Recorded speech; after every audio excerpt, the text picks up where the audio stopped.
All right, diving into blue ocean strategy today. Yeah. You know, the book by WChanKim and Renée Mauborgne, Mm-hmm. it's Catchy title. it really is. It grabs you. Yeah, definitely. And we're gonna unpack it all today. What blue ocean strategy is, Absolutely. why it's important, and maybe, just maybe, how some companies have used it to get ahead. It's interesting how the book kind of flips the script on the whole idea of cutthroat competition. It does. Because the business world, seems to be obsessed with it. Yeah. But this book, Blue Ocean Strategy, it Yeah. says, what if we stop fighting over the same customers and just create a whole new market? I like that a lot. Yeah. And that brings us to, I guess, those two big terms, right? Right. The red oceans and the blue oceans. Yes. And I get the feeling that, these are the basics here, so let's go a little deeper. Sure. Why are these red oceans, these existing markets, these spaces, why are they becoming so much more competitive these days? What's going on? Well, I think one of the biggest factors is globalization. Okay. Companies are no longer just competing with their local rivals. Yeah. They're up against players from all over the world. It's a global party, and the snacks are running out. That's a great way to put it. And then on top of all that, you have technology, right? Oh, absolutely. Changing so fast. At an unbelievable pace. It's disrupting industries, making products obsolete almost overnight. Products, business models, everything. Yeah, and what does that do to those profit margins? Shrinks them, right. It puts this immense pressure on companies. So is it safe to say that the old playbook, the one where you compete harder and slash prices, Yeah. it's not working anymore? That's a major takeaway from the book. It's just not sustainable in this environment. And that's where I'm guessing this blue ocean approach comes in. Precisely. So let's dive into an example here. Okay. The book talks about Cirque du Soleil, Oh, great example. and they sailed right into, I guess, a blue ocean, right? Yeah, they did. Can you unpack that for us? What did they do differently, and why did it work so well? Cirque du Soleil took an industry that was honestly struggling, Yeah. the traditional circus, and totally reinvented it. Yeah. I mean, think about the old circus. Yeah. Animal shows, clowns, all that. It was getting a little stale. It was becoming outdated and expensive to maintain. Yeah, and it wasn't exactly the place to be seen, Not really. especially for a sophisticated crowd. So Cirque du Soleil came in and said, let's get rid of all that. Wow. The elephants, the three rings, the whole chaotic They scene. just stripped it down. Stripped it down, and they infused it with artistry. So what did that look like in practice? Original music, incredible dance, a more theatrical setting, Okay. and they targeted a whole new audience, adults, couples, people who wanted a sophisticated night out. So it sounds like they created something completely new, not just a variation on the old circus. Absolutely. And is that the essence of this value innovation they talk about in the book? It is. It's not just about being different. Well- It's about creating a leap in value for the buyer and your company. I like that. Cirque du Soleil gave audiences a thrilling artistic experience they couldn't get anywhere else. And at the same time, While cutting costs. by getting rid of those expensive elements. Exactly. Okay, so they created buyer value and lowered their expenses. Mm-hmm. But how do you actually figure this out? Right. How do you systematically uncover these blue oceans? Is there like a map or something? The book introduces a visual tool called the Value Innovation Diagram. Okay. Think of it as a blueprint for achieving this jump in value while also managing costs. So we're not just winging it. Not at all. There's a framework There is. to help us find these blue ocean opportunities. Exactly. To give us another example. Another great example is Yellowtail, Ah, yes, Yellowtail. the Australian wine. I enjoy Yellowtail from time to time, Sure. but it's not exactly, what would you call it? Right, right. Highbrow wine. It's not a fancy, pretentious wine. No, it's not. Not at all. So what was their secret sauce? They looked at the American wine market, Oh, and what did they see? Hmm. A sea of confusing choices, a lot of jargon, yeah. and an emphasis on complexity that was turning off a lot of potential drinkers. I have to admit, sometimes just choosing a bottle of wine can feel intimidating. Exactly. All those fancy terms and regions. And Yellowtail recognized that. They did. They saw a blue ocean in the untapped market of non-wine drinkers. People who felt excluded from the wine world. Yes, people who found the whole wine scene pretentious or just confusing. So how did Yellowtail break down those barriers? What did they actually do? They used a four-part strategy: eliminate, reduce, raise, and create. Okay. So they eliminated all that emphasis on tannins, oak, aging. All that stuff that makes wine intimidating. Exactly. They Amazing. drastically reduced the number of varieties they offered. So it's easy to choose. Easy to choose. Okay, what do they raise? They raised the price a little. To signal quality? Right, but kept it affordable. Okay. And then they created a whole new brand image focused on fun, simplicity, and enjoying wine every day. It's brilliant. Yeah.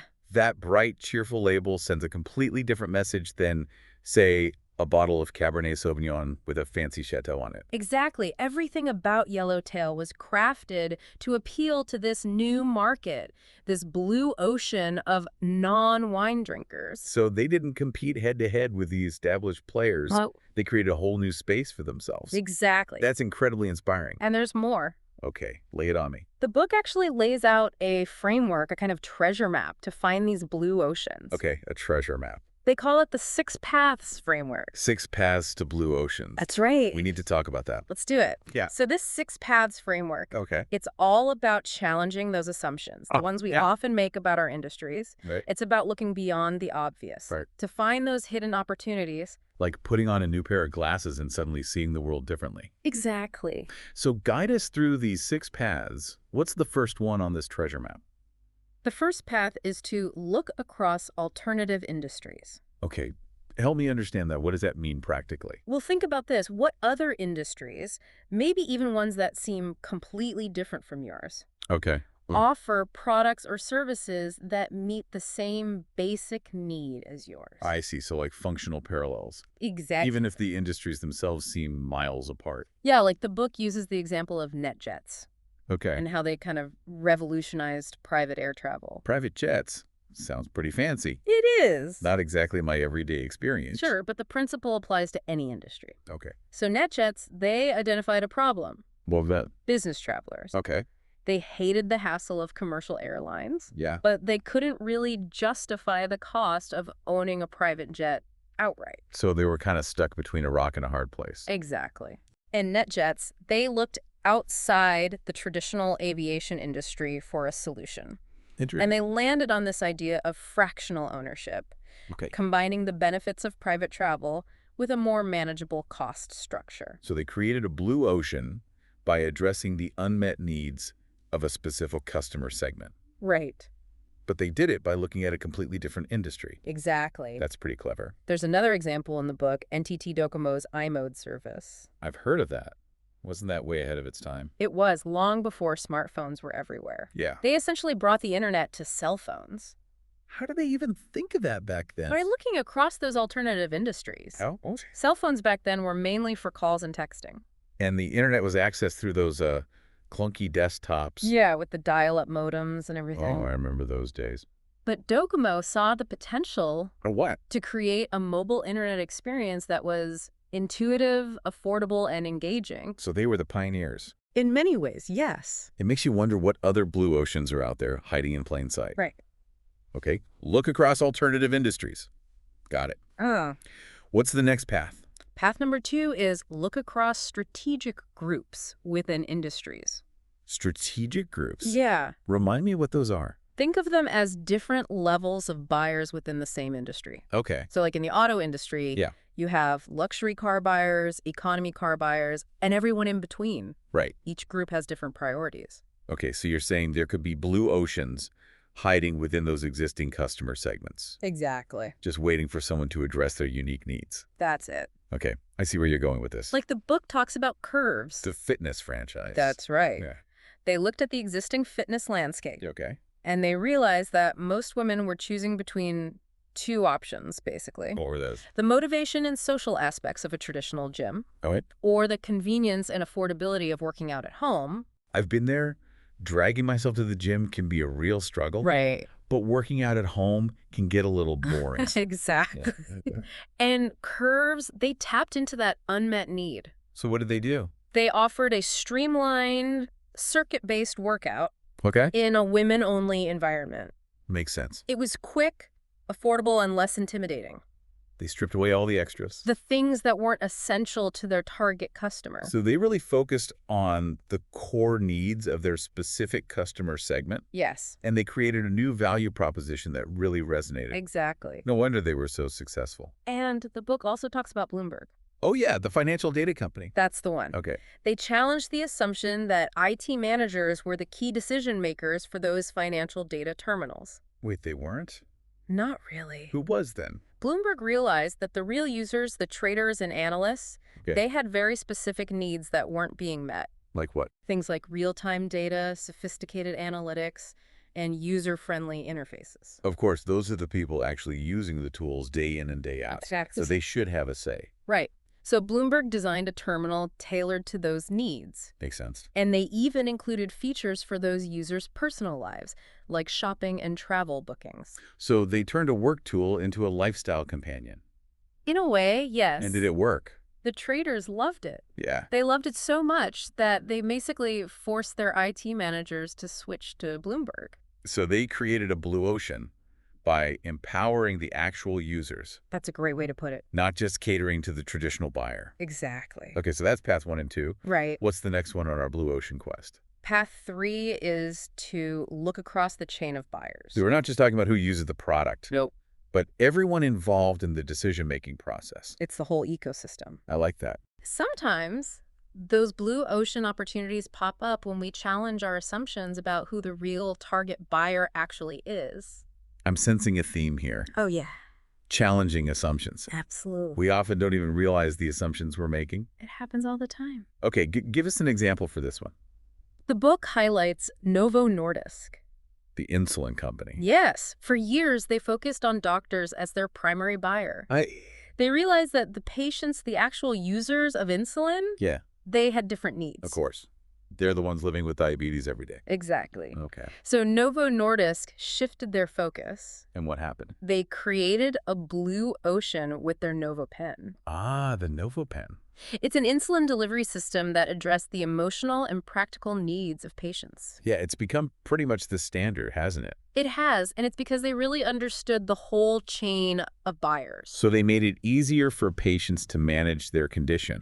They made insulin administration easier, more discreet, less painful. It was a big deal for patients. And that drove adoption. Exactly. Okay, we've got alternative industries, strategic groups, chain of buyers. Right. What's the fourth path? Path 4 is to look across complementary product and service offerings. Complementary offerings, meaning we look beyond the core product or service itself. Precisely. Okay. It's about thinking about what happens before, during, and after your product or service is used. Okay, what are the pain points? Yeah, what can you add to enhance the overall experience? It feels like this is a blind spot for a lot of companies. It is. They focus so much on their one thing Right. that they forget about the bigger picture. The context. Good. The book gives the simple example of movie theaters. Okay. Traditionally, they just focused on showing movies. Think about the overall experience. Okay. Parking, babysitters, deciding where to eat beforehand. Yeah, those are all things you have to think about. And they can be hurdles. That prevents someone from actually enjoying a movie. Right. But by addressing those complementary offerings, Yeah. you can create a blue ocean. So, like, what are some examples? Some theaters now offer childcare, on-site restaurants, Okay. even premium seating with dining options. They're thinking about the whole experience. Exactly, not just the movie itself. So remove the barriers to entry and add value beyond the core product. That's the idea. Makes sense. And the book talks about this company, NABI. Oh. They revolutionized the bus industry. Buses. How do you create a blue ocean with buses? It's interesting, right? Yeah. NABI realized that what cities really cared about Yeah. wasn't the initial purchase price of a bus, Okay, what was it then? the long-term operating costs. So maintenance. Maintenance, fuel, the environmental impact. They shifted the focus from sticker price to total cost of ownership. Yes. That's pretty smart. And they did it by thinking about those complementary offerings. So did they design a new kind of bus? They designed a bus that was more expensive up front, Right. but much more efficient and durable. So it saves cities money in the long run. Exactly. Plus, a modern, well-designed bus is probably a better experience for the riders, too. Absolutely. A win-win. Okay, we're making good progress here. What's path number 5? Path 5 is to look across functional or emotional appeal to buyers. It sounds like we're getting into the psychology of the consumer now. We are. Interesting. Most industries tend to focus on either functionality or emotional appeal. Okay. But what if you could combine both? So are there untapped markets for products that appeal to both our heads and our hearts? That's the question. I like it. Like the book uses the example of Swatch. Oh, yeah, the Swiss watches. Colorful watches. Yeah, back in the 80s. Back then, the watch market was pretty divided. How so? You had cheap, functional watches Okay. and then expensive status symbol watches. And then Swatch came along and shook things up. They did. What did they do? They created a watch that was both stylish and affordable, Okay. appealing to a much wider audience. Yeah, I remember when Swatch was huge, they were fun, collectible. Exactly. Okay. Another example is Cemex, a Mexican cement company. Cement. Not exactly known for its emotional appeal. Right. Okay. So how do they make cement aspirational? Well, they recognized that for many low-income families, Yeah. building their own home was a deeply emotional goal. Makes sense. So they created this program called Patrimonio Hoy. What did that program do? It helped families finance and build their homes. So they turned cement from a cold industrial product into something that represented hope and a brighter future. That's a great way to put it. It's amazing how they found that emotional core in a seemingly purely functional product. Right. 5 paths down, 1 to go. What's the last path on our blue ocean journey? The final path is to look across time. Across time, I don't think I follow. It's about identifying and anticipating trends that will shape your industry in the future. Okay, so it's about having that long-term vision, Exact. being able to see beyond the immediate horizon. Most companies just react to trends as they happen, Yeah. but blue ocean strategists are proactive. They shape those trends to their advantage. Give us an example. Think about Apple and the rise of digital music. Okay. In the early 2000s, the music industry was freaking out about illegal downloading. Yeah, Napster, LimeWire, all that. Right, it was the Wild West of music sharing. Exactly. But instead of fighting it, Apple saw an opportunity. What did they do? They created iTunes. Ah, a legal, user-friendly platform for downloading music. Exactly. So they took a disruptive force and turned it into a blue ocean. They did. Pretty genius. They anticipated how digital music would change the industry. Okay. They offered high-quality downloads at a reasonable price. Yeah. They partnered with music labels. Okay. And they created a seamless user experience. It's amazing how they turned a threat into an opportunity. It is. Any other examples? Cisco Systems is another good example. What do they do? They saw the internet coming, Okay. and they anticipated the huge demand for high-speed data exchange. So they were prepared. They invested heavily in networking technologies, Right. and they became the dominant player in the internet infrastructure market. So they positioned themselves to ride the wave of the internet boom. Precisely. They saw the future and built the road to get there. We've explored all 6 paths. We have. It's a lot to take in. It is. But these paths can really help us unlock new possibilities. They can. Here's a question I have, though. Okay. What happens when your blue ocean, that beautiful, uncontested market space, Yeah. starts to get crowded with imitators? That's inevitable. Success attracts competition. So what do you do? The book argues that blue oceans can be surprisingly sustainable if you build in the right safeguards. Safeguards. Yeah. What are we talking about here? Well, first off, a truly innovative blue ocean strategy. Yeah. It's often baffling to companies stuck in that red ocean mindset. So they're so focused on competing in the existing market Yes. that they can't even see new market space. They can't even comprehend it. They're blind to the blue ocean because they're too busy fighting in the red ocean. Exactly. Okay. Plus, a successful blue ocean strategy usually requires some big changes Like what? to a company's operations, its culture, Okay. even its brand identity. Okay. Imitators might not be able to make those kinds of shifts. They might not have the flexibility. Or the willpower. Okay, I see. And then there's the power of first mover advantage. Okay, explain that. The company that creates the blue ocean, Yeah. they build that initial brand loyalty. Okay. They establish a strong customer base. Okay. And they often achieve economies of scale Right. that make it really hard for imitators to catch up. It's like they've already built the castle Yes. while the imitators are still gathering stones. Good analogy. Okay. But eventually, Yeah, even the best blue ocean will face competition. that's true. So what then? That's when you have to monitor your value curve Okay. and see if it's time to value innovate again. So we need to stay agile, keep pushing the boundaries Yes. and always create new value for customers, never get complacent. The pursuit of blue oceans is an ongoing journey. It's not a destination. Nope. I like that. It's a mindset. Okay, so we've covered a lot of ground here. We have. And this deep dive into blue ocean strategy has been eye-opening. Good. It's like a whole new way to approach the challenges in business. And that's the power of these concepts, challenging our assumptions, Yeah, thinking differently, thinking differently. and unlocking those new possibilities. So, I guess the question we leave everyone with is, What is it? what blue ocean will you create? What industry are you in? What are the pain points? What are the unmet needs? Use these 6 paths. Challenge the conventional wisdom. See what you discover. That's your call to action. Go create your own blue oceans. Until next time, Keep exploring keep learning. and keep diving deep. Okay, so we've brainstormed our blue ocean strategy. We're feeling all inspired. Right. But now we have to, rally the troops. How do we actually implement these ideas within an organization? Because I think it's safe to say that change isn't always met with open arms. That's true. People can be resistant. Absolutely. That's where tipping point leadership comes in. Tipping point leadership. It's about creating a movement within your organization. Okay, I like that. A groundswell of support for this new direction. Or we're like change agents, Yeah. revolutionaries. Kind of. You're sparking a movement. But organizations, I mean, they can be big, they can be slow. They can be resistant to change. How do we overcome that inertia? The book outlines 4 main hurdles that leaders need to address. Okay, 4 hurdles. What's the first one? The cognitive hurdle. Meaning? People are stuck in their old ways of thinking. They're clinging to the familiar. Exactly. It's the classic, but we've always done it this way argument. Ah, yes, the old, we've always done it this way. It's a common one. Okay, what's the second hurdle?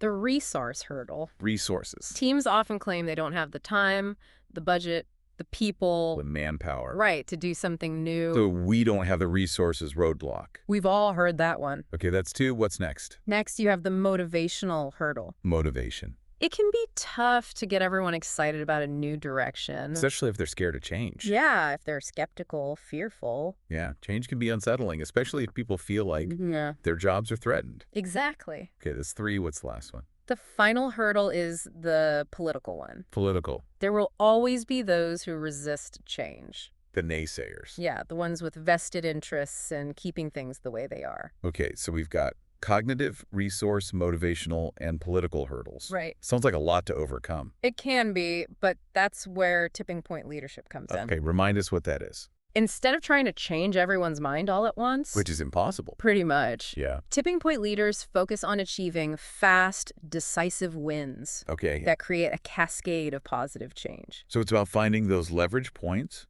that can trigger a domino effect. Exactly. Okay, so how do we do that? Well, the book offers some good examples. Lay it on me. For instance, to overcome that cognitive hurdle, Okay. it's not about bombarding people with data and reports. It's not. No, it's about making the problem impossible to ignore. So less talking, more showing. Yeah, make it real, visceral.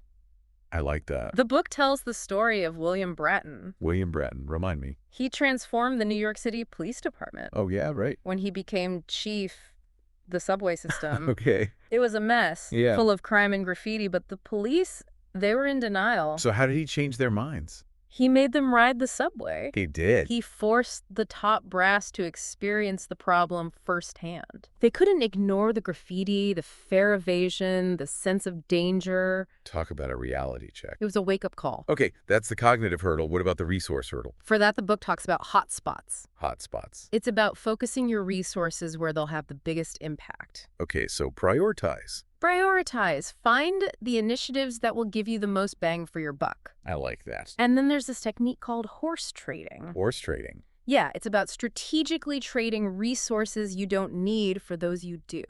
Give me an example. Well, Bratton, the police chief, he traded resources tied up in processing minor offenses Okay. for more officers on patrol, Okay. tackling the most visible and impactful crimes. So he got creative with his resources. Exactly. Okay, that's resources. But what about motivation? Right. To get people motivated, you need fair process. Fair process. When people feel like they've been heard, that their opinions matter. Okay. That decisions are made fairly and transparently. They're much more likely to buy in. It's about respecting people's intelligence. Yeah. Recognizing their contributions. It creates a sense of ownership. Shared responsibility. Yeah, exactly. Okay, fair process. Yep. Got it. What about that last hurdle? The political hurdle. Ah, yes, the politics. Here's where you leverage your angels. Angels. The people who are enthusiastic, influential, Okay. to build momentum and silence the devils. Or devils, the naysayers. Right, the ones who might sabotage the new strategy. So build a coalition of support Yes. while neutralizing the opposition. Exactly. It sounds almost like a political campaign. In a way, it is. Okay, so we identify our angels and devils. But also understand their motivations Okay. and their influence within the organization. So we're being politically astute, Yes. but also fostering relationships, keeping those communication lines open. It's all about inspiring, empowering, aligning everyone around this shared vision. So tipping point leadership is about creating a movement. It's not just a top-down decree. This has been so insightful, but here's a question I keep coming back to. What's that? What happens when your blue ocean, that beautiful, uncontested market space, starts to get crowded? Inevitable success attracts competition. So what do you do when the imitators show up? Well, the book argues that blue oceans can be surprisingly sustainable Okay. if you build in the right safeguards. Safeguards. Okay. Like what? Well, for one thing, a truly innovative blue ocean strategy, Yeah. it often just completely baffles companies stuck in that red ocean mindset. So they're so focused on fighting within the existing market. They can't even wrap their heads around a new market space. They're blind to it. Right. Okay, so they might not even see the blue ocean. Exactly. But even if they do, Yeah. creating a successful blue ocean strategy usually means making big changes. It changes the Operations, culture, even brand identity. Okay. Imitators might not be willing to do that. They might not be able to. Right. So they can't really imitate effectively. Exactly. Okay. And then there's the power of first mover advantage. First mover advantage. To the company that creates the blue ocean. Okay. They've already built that brand loyalty. They've established that customer base. Exactly. And often they've achieved economies of scale Right. that make it really hard for others to catch up. They're already ahead. They are. But eventually, Right. even the most successful blue ocean will face competition. It's true. So what then? What do we do? That's when you have to keep an eye on your value curve Okay. and assess whether it's time to value innovate again. So we have to stay agile. Always. Keep pushing those boundaries. Yes. Continually create new value. Right. Never get complacent. Never. This deep dive into blue ocean strategy has been fantastic. I'm glad you enjoyed it. It really feels like a new way of thinking about business. It's a powerful framework. It is. So to everyone listening, Yeah. what blue ocean will you create? Think about your industry. The pain points, the unmet needs. Use these 6 paths. Challenge the assumptions. That's your call to action. Go create those blue oceans. And until next time, Keep exploring keep learning. and keep diving deep.